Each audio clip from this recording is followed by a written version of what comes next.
Prague today feels like a city that has always been here. Walk across the Charles Bridge on a spring morning and the world arranges itself into a postcard.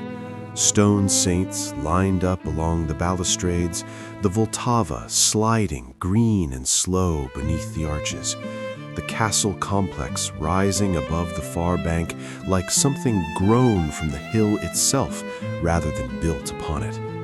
Tourists pose for photographs. A street musician plays Dvorak on a violin missing one string. Somewhere below the bridge, a river cruise boat sounds its horn, and the pigeons do not even flinch. Everything feels permanent. Everything feels as though it was always this way. It was not. Rewind 25 centuries. Strip away the bridges, the spires, the cobblestones, the language spoken in the streets, the religion practiced in the churches, the borders drawn on the maps. What remains is a basin, a wide, river-laced depression in the center of Europe, ringed on every side by mountains. The Ore Mountains to the northwest, the Sudets to the north, the Bohemian forest to the southwest, the Moravian highlands to the east. A natural fortress, a geographic bowl that collects rivers, shelters valleys, and funnels every migration, every invasion, every trade route in Central Europe through its passes and along its waterways. This basin has a name. It has had that name in one form or another for over 2,000 years. The name is Bohemia, and the story of how it got that name and how it kept it through 25 centuries of invasion, occupation, erasure, and reinvention is one of the most remarkable survival stories in European history. The name comes from the Boii. They were a Celtic people, part of the vast, loosely connected Celtic world that stretched from Ireland to Anatolia during the Iron Age. Sometime around the 4th century BC, the Boii settled in the basin that would carry their name into a future they could not have imagined. They were not the first humans to live here. Neolithic farmers had worked this soil for millennia before them, but they were the first to leave a name that stuck. The Boii built oppida, fortified hilltop settlements that served as centers of trade, craft production, and political authority. The largest of these, Zavist, sat on a ridge above the Vltava River south of modern Prague. Archaeological excavations have revealed a site of startling sophistication: stone walls, iron-working forges, glass bead workshops, evidence of long-distance trade with the Mediterranean. The Boii minted their own coins. They forged iron tools and weapons that rivaled anything produced in the Roman world. They were not primitives huddling in the forest. They were a civilization, organized, productive, and connected to the wider European economy through trade networks that carried amber from the Baltic, tin from Britain, and wine from the Greek colonies on the Mediterranean coast. And then they vanished. Not overnight and not completely, but by the late 1st century BC, the Boii had been displaced, pushed out by Germanic tribes migrating south from the North European plain. The Marcomanni, a Germanic people whose name literally meant bordermen, moved into the Bohemian basin and established a kingdom under their leader Maroboduus. The Celts who remained were absorbed, scattered, or pushed to the margins. Their language disappeared, their oppida were abandoned or repurposed, their coins stopped circulating. But their name survived. The Romans, who watched the Marcomanni with wary attention from their Danube frontier, continued to call the land Boiohamum, home of the Boii. The name outlived the people who gave it meaning. It would outlive every subsequent people who claimed the land as their own. This is the first hint of Bohemia's deepest pattern. The land endures. The names endure. The people who inhabit it change and change again and change again, but the basin, ringed by its mountains, remains. For 6 centuries after the Boii, the basin passed through hands like a coin in a crowded market. The Marcomanni dominated it through the Roman period, clashing with the empire in a series of wars that brought Roman legions to the edge of the Bohemian forest, but never quite inside it. Marcus Aurelius, the philosopher-emperor, spent the final years of his life fighting the Marcomanni along the Danube, a grinding, inconclusive campaign that the Romans called a victory, but that changed nothing on the ground. The Bohemian basin remained beyond Rome's reach. It was close enough to feel the empire's gravitational pull. Roman goods, Roman coins, Roman ideas flowed in through trade, but far enough to remain politically independent. This too would become a pattern. Bohemia at the edge of every empire, none of them influenced by all of them. The Marcomanni faded in the chaos of the migration period, that long, violent reshuffling of European peoples that followed the collapse of Roman authority in the West. By the 5th and 6th centuries, the basin was depopulating. Germanic groups drifted westward and southward, drawn by the richer lands and crumbling institutions of the former Roman provinces. Into the spaces they left behind came a new people, moving from the opposite direction.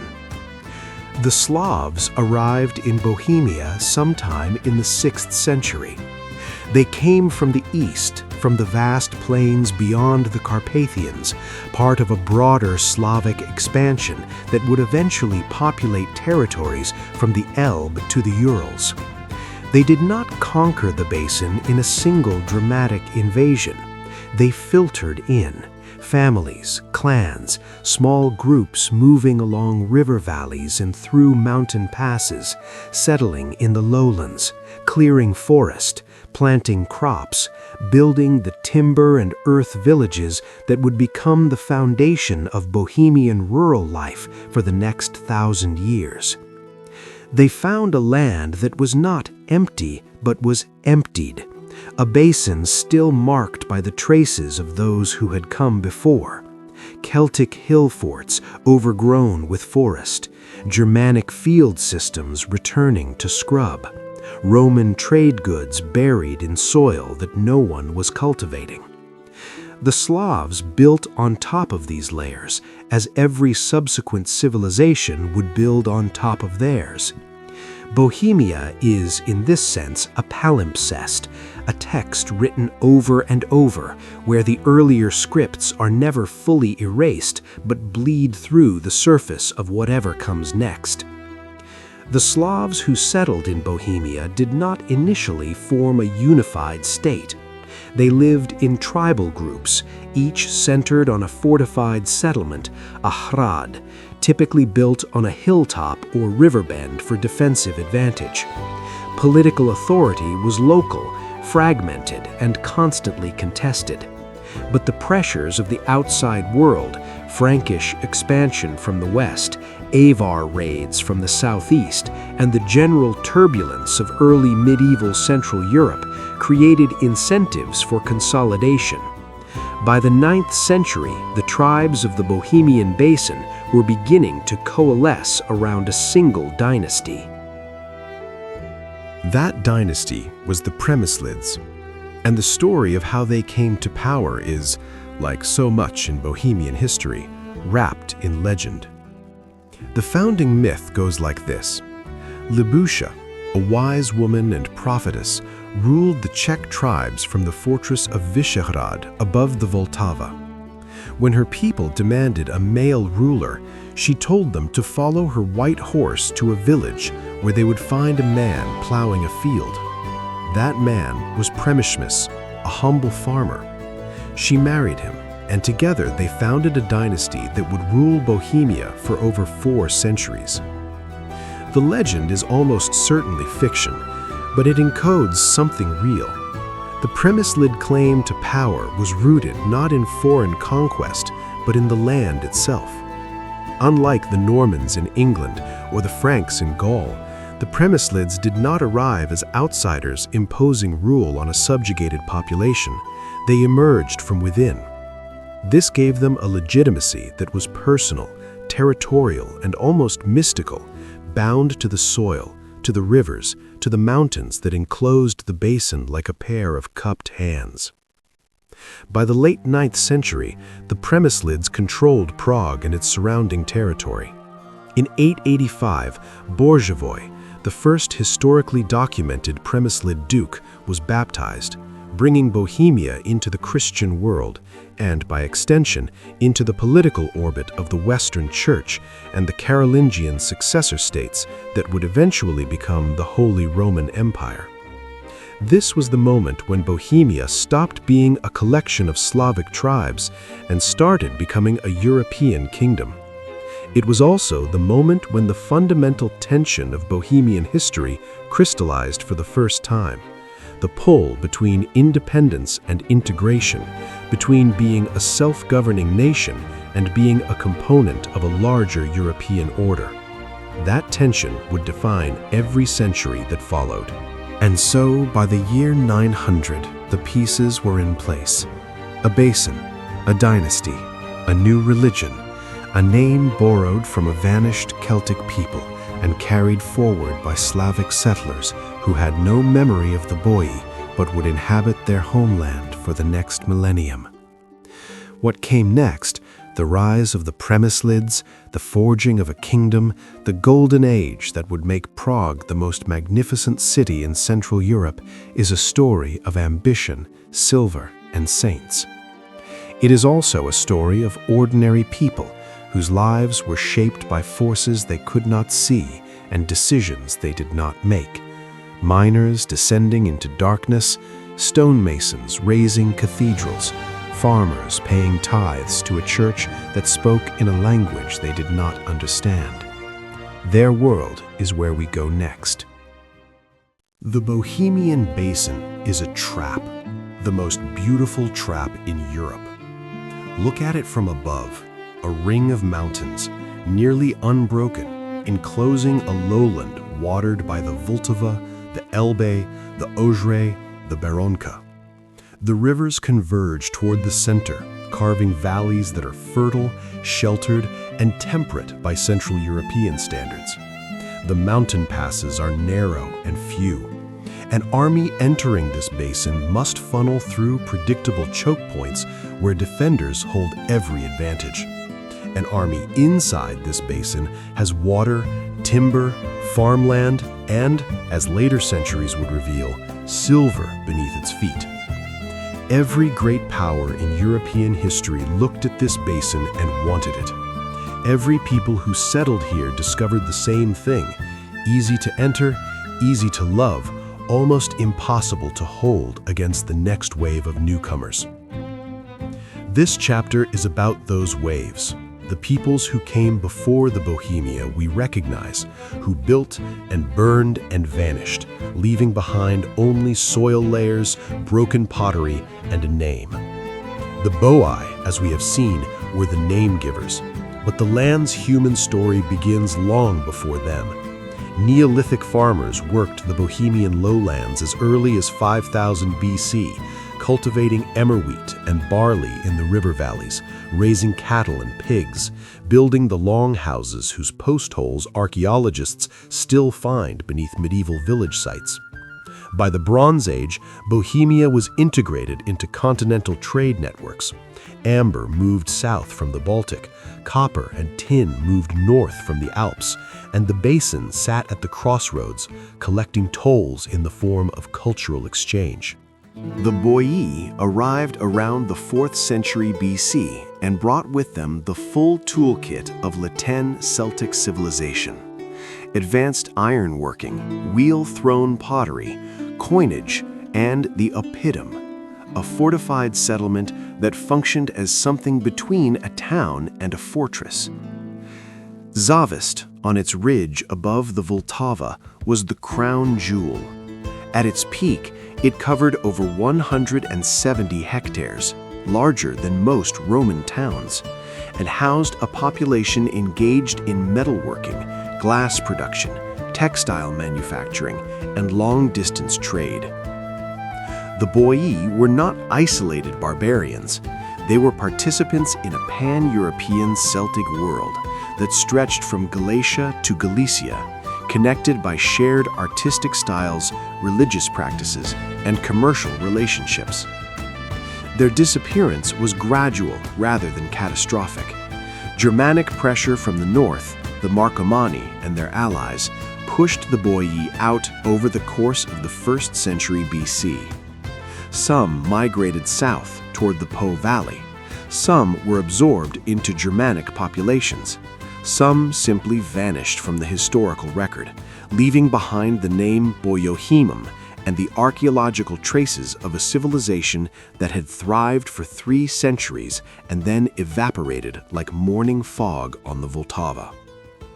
The Marcomanni who replaced them were a different kind of society, more martial, less urbanized, organized around warrior chiefs rather than the quasi-urban structures of the Celtic Oppida.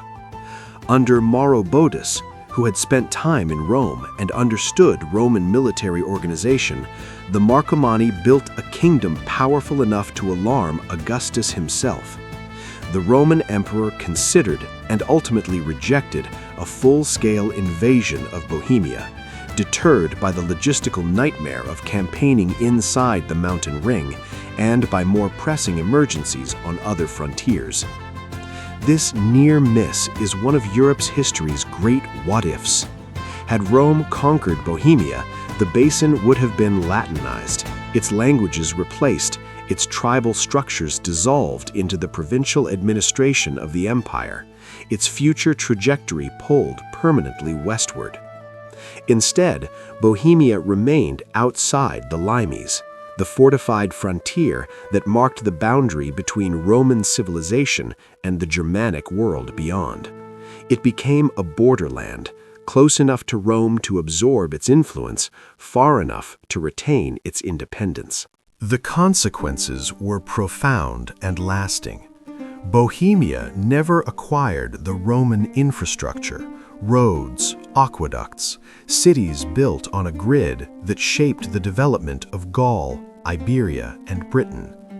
It never developed the Latin-derived administrative and legal traditions that would underpin Western European governance for centuries. Instead, it entered the medieval period as a territory defined by Germanic and later Slavic tribal structures, a different foundation with different possibilities and different vulnerabilities. Marcus Aurelius spent the last decade of his life fighting the Marcomanni in the Marcomannic Wars, 166 to 180 AD, a brutal and inconclusive struggle along the Danube frontier. Roman legions penetrated deep into Marcomanni territory, possibly into the Bohemian basin itself, though the evidence is debated. The wars produced no lasting territorial change. Rome held the Danube, the Marcomanni held their homeland, and the Bohemian basin remained what it had been since before recorded history, a space between empires, belonging fully to none of them. The centuries that followed the Marcomannic Wars were centuries of slow dissolution. The Roman Empire contracted, the Germanic world fragmented. The migration period, that vast, chaotic reshuffling of peoples between the 4th and 6th centuries, emptied the Bohemian basin as Germanic groups drifted westward toward the collapsing Roman provinces, where land was plentiful and central authority had evaporated. Into this vacuum came the Slavs. Their migration into Bohemia was not a single event, but a process, decades of gradual infiltration by small groups moving along river valleys from their homeland in the Pripyat marshes and the upper Dnieper basin. They were farmers primarily. They practiced slash-and-burn agriculture, raised livestock, and built small settlements of timber-framed houses clustered around a central enclosure. Their society was organized by kinship and tribe, without the elaborate hierarchies of the Germanic kingdoms or the urban sophistication of the vanished Celts. But they were adaptable. Within a few generations of settling in Bohemia, the Slavic communities had established a network of fortified settlements, hrady that served as defensive centers, market sites, and seats of local political authority. They adopted elements of the agricultural techniques left behind by previous inhabitants, worked the same fields, used the same river crossings, and, crucially, began to develop the political structures that would eventually consolidate into a state. The catalyst for that consolidation came from outside. In the 7th century, the Frankish merchant Samo united several Slavic tribes into a short-lived but significant confederation to resist Avar raiding from the east. Samo's realm, centered somewhere in the Bohemian-Moravian region, was the first recorded political entity in the area, and though it collapsed after his death, it established a precedent. The Slavic tribes of the basin could act together when external pressure demanded it. 2 centuries later, the Great Moravian Empire, centered in modern Slovakia and Moravia, extended its influence into Bohemia, bringing with it Christianity in its Eastern Orthodox form via the missionaries Cyril and Methodius. But Great Moravia's collapse under Magyar attack in the early 10th century left Bohemia to find its own path, and that path led inevitably to the Přemyslids. The Přemyslid dynasty's rise was neither sudden nor inevitable. It was a slow accumulation of power by one clan among many, leveraging a combination of strategic location, control of Prague and the Vltava crossing, military capability, and a shrewd decision to align with Western rather than Eastern Christianity. When Borzhevoy accepted baptism from the Frankish Church in the 880s, he was not merely adopting a religion, he was choosing a geopolitical orientation. Western Christianity meant alliance with and subordination to the Carolingian successor states, and eventually the Holy Roman Empire. It meant Latin liturgy, Roman ecclesiastical law, and integration into the political networks of Western Europe. This choice would define Bohemia for the next 1,000 years. It placed the kingdom permanently within the Western European orbit, culturally, religiously, politically, while its Slavic population, Slavic language, and Slavic social structures maintained a distinctiveness that made it perpetually different from its German-speaking neighbors. Bohemia was Western, but not Germanic, Catholic, but not Latin, part of the empire, but never quite of it. The tension was built into the foundation, and every crisis in Bohemian history, from the Hussite Wars to the 30 Years' War to the national revival of the 19th century, can be traced in part to this original irreconcilable duality. A Slavic people in a Germanic political system, a national identity enclosed within an imperial framework, a language and a culture that were perpetually being pressed to conform and perpetually refusing to do so entirely. By the year 1000, the Přemyslids had transformed their tribal chieftainship into a recognized European duchy. Prague was growing. A timber settlement on the river was becoming a stone-built capital. The castle complex on the hill above the Vltava was taking shape. Churches were being founded. Trade was flowing through the basin along routes that connected the Baltic to the Mediterranean, the Rhineland to Byzantium. But Bohemia in the year 1000 was still a minor power, a duchy, not a kingdom, dependent on the goodwill of the Holy Roman Emperor for its political survival. The transformation from peripheral duchy to European powerhouse would take another 3 centuries, an extraordinary dynasty of warrior kings, and a substance buried deep beneath the Bohemian hills that would change everything. That substance was silver, and the story of what it built and who it cost begins in the next chapter. The legend says it began with a prophecy. Libuše, the wise princess of the Czech tribes, stood on the rock of Vyšehrad above the Vltava, and pointed across the river to a forested hill where a man was carving the threshold of a house. "I see a great city," she declared, "whose glory shall touch the stars." She named it Praha, from Prague, the Czech word for threshold. Whether or not the story is true, the metaphor is exact. Prague was always a threshold, between East and West, between Slavic and Germanic, between what Bohemia was and what it was about to become. What it became between the 12th and 14th centuries was one of the most powerful kingdoms in Europe. And the engine of that transformation was not theology, not military conquest, not dynastic marriage, though all of these played their parts. The engine was underground. It was silver. The discovery of massive silver deposits at Kutna Hora in the 1260s changed Bohemia the way oil changed the Arabian Peninsula 7 centuries later.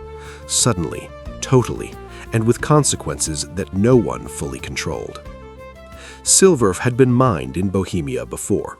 Small-scale operations dotted the Ore Mountains and the Bohemian Moravian highlands, producing enough to fund local trade and modest princely ambitions. But Kutna Hora was different. The veins were deep, rich, and seemingly inexhaustible. Within a generation, the mines were producing more silver than any other site in Europe. The Bohemian grosz, the Prague groschen, became one of the most trusted currencies on the continent, accepted from London to Constantinople. Bohemia went from a prosperous duchy to a financial superpower. The human cost of this wealth was extracted 200 feet below the surface. Imagine the morning shift at Kutna Hora, sometime around 1300. You descend a vertical shaft cut into limestone, climbing down wooden ladders that flex and creak under your weight. The shaft narrows as you go deeper. The air thickens. The only light comes from a tallow candle wedged into a lump of clay stuck to your leather cap. At the working face, the temperature rises. Heat from the earth itself, trapped in tunnels where ventilation is a concept no one has yet mastered. You swing a short-handled pick at a seam of galena ore, the lead sulfide that carries silver within its crystalline structure. Each strike sends rock dust into the air you breathe. That dust will line your lungs with silica over the years, hardening into scar tissue that makes each breath shallower than the last. Miners called it the mountain sickness. We call it silicosis. The result is the same, a slow drowning in your own damaged tissue years before your time. Cave-ins were common. The deeper the shafts went, the greater the pressure on the timber supports, and timber in a mining town was always in short supply because the smelters consumed it as fast as the foresters could cut it. Flooding was constant. Water seeped through the limestone from every direction, and the pumps that drained the lower levels were operated by hand or by horse, running day and night, manned by workers whose sole purpose was to keep the water from reclaiming what the miners had opened. When the pumps failed, men drowned in darkness. And yet the miners came. They came because the mines offered something that feudal agriculture did not: cash wages, a degree of personal freedom, and a collective identity forged by shared danger. Kutna Hora's miners were not serfs. Many worked under contracts that specified terms, wages, and conditions, crude by modern standards, but revolutionary by medieval ones. They organized themselves into crews. They developed their own culture, songs, drinking customs, patron saints, a vocabulary of underground slang that separated them from the farming population above. They were, in a sense, the first industrial working class in Central European history, and their labor funded the ambitions of kings. The king who benefited most was Wenceslaus II, who reigned from 1278 to 1305, and whose relationship with the Kutna Hora silver was symbiotic. Wenceslaus did not merely collect revenue from the mines, he restructured the entire Bohemian monetary system around them. In 1300, he issued the Ius Regale Montanorum, the Royal Mining Code, one of the most sophisticated pieces of economic legislation in medieval Europe. It standardized mining rights, established royal oversight of production, regulated the minting of coins, and created a legal framework that attracted skilled miners from across the German-speaking world. The Prague groschen, minted under the new code, became Bohemia's greatest export, a coin so reliable that it functioned as a de facto international currency across Central Europe. The silver paid for everything. It paid for armies that extended Bohemian power into Poland and Hungary. It paid for the Gothic churches whose spires began to punctuate the Prague skyline. It paid for diplomatic marriages that wove the Přemyslids dynasty into the fabric of European royalty. And it paid for the infrastructure, roads, bridges, market halls, fortifications that transformed Prague from a prosperous but provincial capital into a city that could credibly claim to be the crossroads of Central Europe. But the Přemyslids line, for all its wealth and ambition, was fragile. Wenceslaus III was assassinated in 1706 at the age of 17, and with him, the dynasty that had ruled Bohemia for over 4 centuries came to an abrupt and violent end. The throne passed after a turbulent interregnum to the House of Luxembourg, a Western European dynasty whose most consequential member would not merely rule Bohemia, but remake it entirely. Charles IV arrived in Prague in 1333, a 17-year-old prince who had been raised in the French court and educated in Paris. He spoke 5 languages. He had traveled more widely than most European monarchs twice his age, and he looked at Prague, still largely a timber city, still modest by the standards of Paris or Avignon, and saw not what it was, but what it could become. What it became over the next 4 decades of his rule was the capital of an empire.